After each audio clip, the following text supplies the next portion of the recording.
ये मैं आपको और अपने आप को याद दिलाना चाहता हूं कि हमारी जिंदगी में अल्लाह की एक बड़ी नेमत यह है कि वह हमारे लिए आजमाइशें और मुश्किलात रखता है। आप सोच रहे होंगे कि यह अल्लाह की नेमत कैसे हो सकती है, तो जान लीजिए कि नबी करीम सल्लल्लाहु अलैहि वसल्लम के बाबरकत लबों से हमें यह बात मालूम होती है कि जब अल्लाह अपने किसी बंदे से मोहब्बत करता है तो उसे आजमाइश में डालता है, किसी न किसी किस्म की मुश्किल या इम्तिहान के जरिए। इस बात की दलील आदम अलैहिस्सलाम से लेकर आज तक मौजूद है। आप मुझे बताइए, चाहे आपका ताल्लुक किसी भी मजहब से हो, उन लोगों का नाम लीजिए जिन्हें आप मानते हैं कि अल्लाह ने चुना। हम मुसलमान तो बात का आगाज मोहम्मद मुस्तफ़ा सल्लल्लाहु अलैहि वसल्लम के नाम से करते हैं। क्या मैं दुरुस्त कह रहा हूं? तो जरा उनकी जिंदगी को देखिए। क्या उन्हें मुश्किलात का सामना नहीं करना पड़ा, हालांकि वह अल्लाह के चुने हुए थे? मखलूक में सबसे अफजल, तमाम अंबिया में सबसे बुलंद मर्तबा। ईसाई हजरत ईसा अलैहिस्सलाम का नाम लेंगे, यहूदी हजरत मूसा अलैहिस्सलाम का जिक्र करेंगे, और दूसरे लोग अपने अपने नबियों का नाम लेंगे। अल्लाह के तमाम रसूलों पर सलाम हो। इन सब की जिंदगी को गौर से देखिए, आपको एक चीज मुश्तरक नजर आएगी, वह सब एक के बाद एक आजमाइश से गुजरे, क्योंकि वह अल्लाह के करीब तरीन थे। इस दुनिया में आकर बिना किसी मुश्किल की जिंदगी गुजारना मुमकिन ही नहीं। तो अल्लाह ताला हमारे लिए और आपके लिए क्या करता है? वह हमें सिखाता है कि इन आजमाइशों में कैसे साबित कदम रहना है, कैसे इनका सामना करना है। जब आप सुनने वाले बन जाते हैं, मानने वाले बन जाते हैं और अपनी समझ के मुताबिक अल्लाह के हुक्म को कबूल करते हैं, चाहे अल्लाह का मंसूबा सिर्फ उसी को मालूम हो, लेकिन हम उसकी तदबीर पर राजी रहते हैं। आज सुबह मुझे एक बहन की कॉल आई। वह कह रही थी कि वह एक खास शख्स से शादी करना चाहती हैं और पिछले 2 साल से बहुत कोशिश कर रही हैं, मगर एक तरफ के वालिदैन किसी सूरत मानने को तैयार नहीं। मैंने कहा, मेरी अजीज बहन, आपको एक हद मुकर्रर करनी होगी और आगे बढ़ जाना होगा। दुनिया में 2 अरब मर्द ऐसे हैं जो आपको देखकर ये कह रहे हैं कि काश ये बहन हमारी होती। उसने कहा, आपका क्या मतलब है? मैं तो उस लड़के से दुनिया में सबसे ज्यादा मोहब्बत करती हूँ, मैं उसके लिए अपनी जान भी कुर्बान करने को तैयार हूँ। मैंने कहा, ऐसा मत कहो, ऐसा मत कहो, क्योंकि हो सकता है कि आपकी दुआ पर कोई आमीन कह दे और आप सारी जिंदगी शादी ही न कर सको। हालांकि आपसे बेहतर लोग आपके सामने हो, मगर आप उनको देख न सको। उसे यह नसीहत पसंद नहीं आई, मगर अगर आप आगे बढ़ने को तैयार नहीं हैं तो कीमत भी आपको ही चुकानी पड़ेगी। अगर आप आगे नहीं बढ़ेंगी तो यह दुनिया का इख्तिताम नहीं है। दुनिया में सिर्फ एक ही शख्स नहीं होता। मैं हमेशा कहता हूं कि जब आप शादी कर लें तो हाँ, एक ही शख्स है, बस आंखें बंद कर लें। मैं वही हूं और मैं कुर्बानी दूंगा, मेहनत करूंगा, जो भी मुमकिन होगा वो करूंगा, जब तक कि कुछ जहरीला और नुकसानदेह न हो जाए। मैं ये रिश्ता कामयाब बनाने की भरपूर कोशिश करूंगा, लेकिन उससे पहले जब तक आपकी शादी नहीं हुई लोग रुकावटें डाल सकते हैं। क्या आप जानते हैं कि हम मुसलमानों के पास एक दुआ है जिसे इस्तिखारा कहते हैं, जिसमें हम अल्लाह ताला से मदद और रहनुमाई मांगते हैं जब हम किसी मामले में तजुब, हैरानी, परेशानी का शिकार होते हैं। सहाबाए किराम कहते हैं कि नबी करीम सल्लल्लाहु अलैहि वसल्लम उन्हें इस्तिखारा ऐसे सिखाते जैसे कुरान की आयतें सिखाते। वो दुआ क्या कहती है?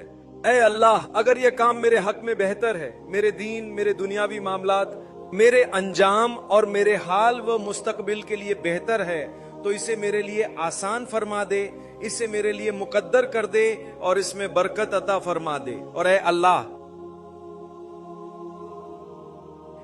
अगर यह काम मेरे लिए नुकसानदेह है, मेरे दीन, मेरे ईमान, मेरे रिज्क, मेरे अंजाम और मेरी दुनिया व आखिरत के लिए नुकसानदेह है, तो इसे मुझसे दूर कर दे और मुझे इससे दूर कर दे। फिर जो तूने मेरे लिए मुकद्दर किया है उस पर मुझे राजी कर दे। क्या आपको मालूम है कि इस्तिखारे का मतलब यही है? आप दुआ करते हैं और लोग कहते हैं मैंने इस्तिखारा किया, मुझे ख्वाब में सब रंग नजर आया जो गोया ट्रैफिक लाइट की तरह है कि सब मतलब जाओ। अरे नहीं, अरे नहीं, क्या आपने दुआ में कहा था, ऐ अल्लाह, अगर ये मेरे हक में बेहतर है तो मुझे सब रंग वाला ख्वाब दिखा? क्या आपने ऐसा कहा? बिल्कुल नहीं।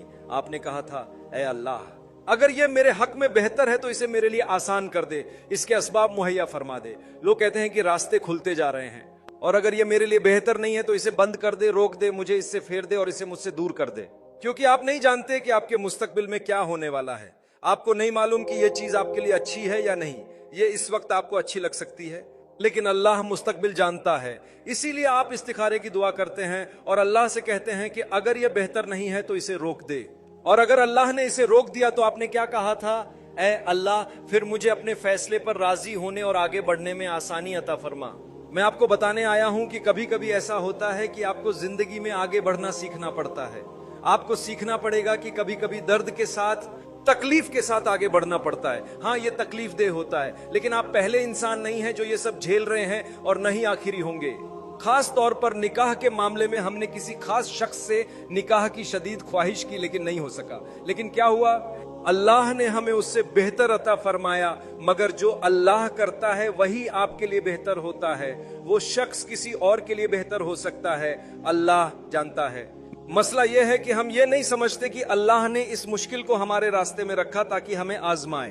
मैंने लोगों को यह कहते सुना है, अगर ये हमारे लिए मुकद्दर में नहीं था तो अल्लाह ने हमारे रास्ते क्यों मिलाए?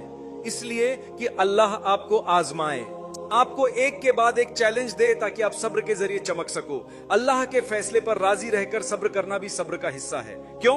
क्योंकि अल्लाह आपको खूबसूरत बनाना चाहता है, आपको एक अनोखे मुकाम पर पहुंचाना चाहता है। आपने जिस चीज की ख्वाहिश की अल्लाह ने उसे आपको नहीं दिया, तो अब आपका इम्तिहान है कि आप अल्लाह के फैसले पर सर झुकाएं और कहें, ए अल्लाह, तूने मुझे इस चीज से महरूम रखा, अल्हम्दुलिल्लाह, तूने हमारे रास्ते इसलिए मिलाए ताकि इनकार के जरिए मेरा इम्तिहान हो। यही जिंदगी है, यही दुनिया की फितरत है कि आपको आगे बढ़ना है। आपकी नौकरी चली गई, नई के लिए अप्लाई करते रहो। एक भाई ने मुझसे कहा, मैंने अप्लाई किया है, बहुत ज्यादा अप्लाई किया है। मैंने कहा बस अप्लाई करते रहो।